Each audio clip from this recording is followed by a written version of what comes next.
Any photo opened in Photoshop can be turned into a brush, so long as the longest side, either width or height, does not exceed 2500 pixels.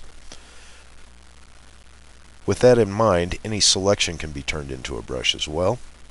And so I want to show you a cool little trick I use in some of my work, especially if I'm doing something dark or creepy. But this does have other applications, and this is creating selection art brushes. Allow me to demonstrate.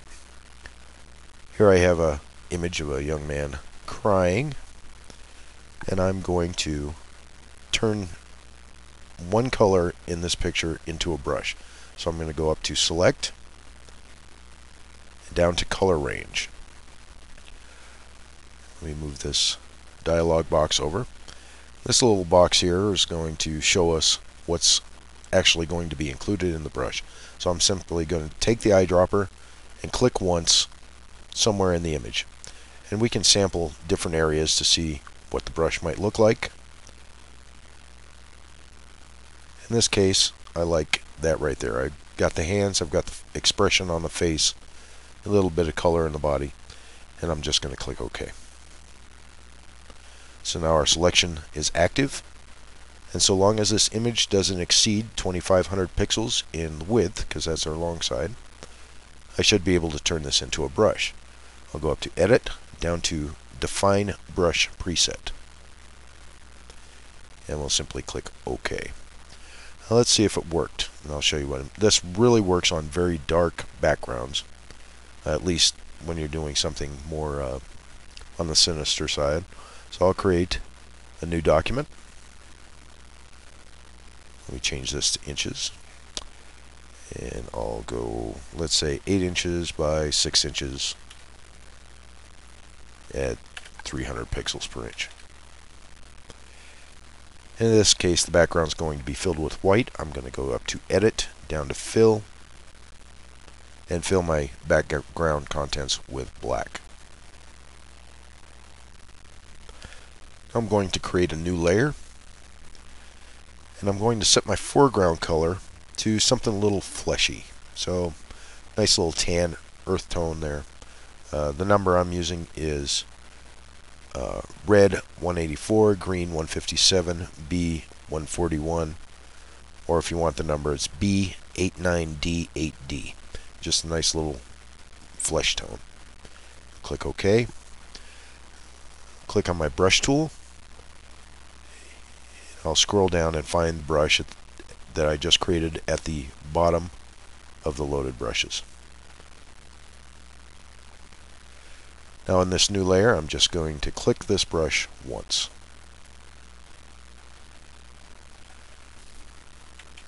And that's what happens. Okay, so we just get that one color applied to that black background. If I want to enhance that, rather than risk trying to put my brush over the exact same spot again, it might come out a little blurry if I'm a little off. I can simply duplicate the background, or duplicate the layer that I painted on, excuse me. Okay, and here we can get some pretty creepy effects. Something else you can do, I'm going to duplicate that layer one more time, and it gets gradually brighter. I'm going to use the Move tool and slide that top layer off to the left or right just a little bit. I'm going to move this over to the right using my arrow keys. I'm going to alter the color just a bit. I'll do this by going to Image Adjustments, Hue Saturation, and I'm just going to change the color just a little bit.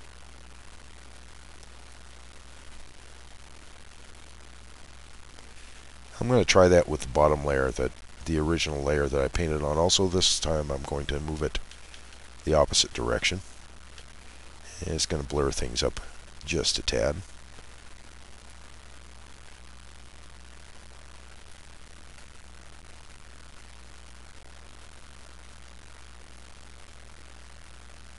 Maybe increase the saturation on that one just a bit. And we get this creepy looking little 3D creature. And of course, you can always move those layers back and see what they would look like if there wasn't quite so much displacement. So you get this kind of blurry looking zombie boy going on. But anyway, that's the effect. And let's do this one more time. I want to give one more demonstration. Let me bring up one more photo. Here I have a grandmother with a baby, and I'm going to duplicate the process of creating the brush as we did with the other image, simply by going to Select and Color Range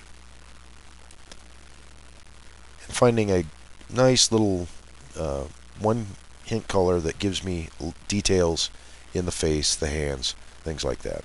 If I were to come out here in the white area, of course, we're going to lose all that detail. But I'm going to click right on the cheek of the grandmother, get a nice flesh tone there, and click OK.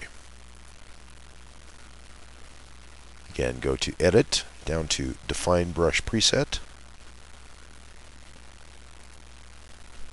create a new document, go to File, New, and this one I'll probably do 8 inches high by 6 inches wide.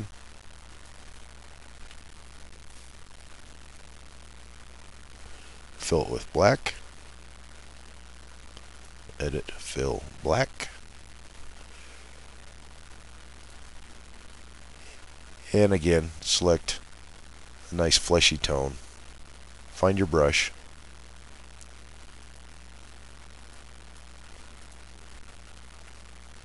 And paint in the document with one click. Actually, let me create my new layer. Let me click a second time on that one.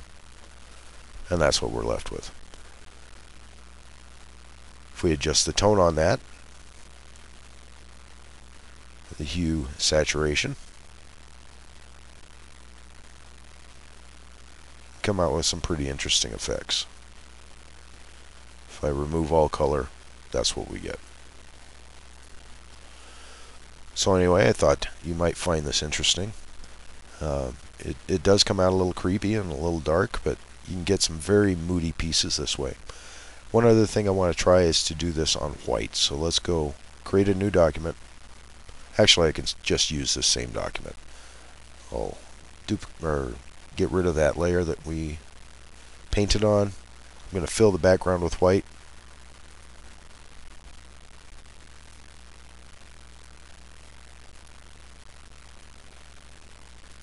Create my new layer, and this time I'm going to paint with just a gray or black, more of a dark gray here.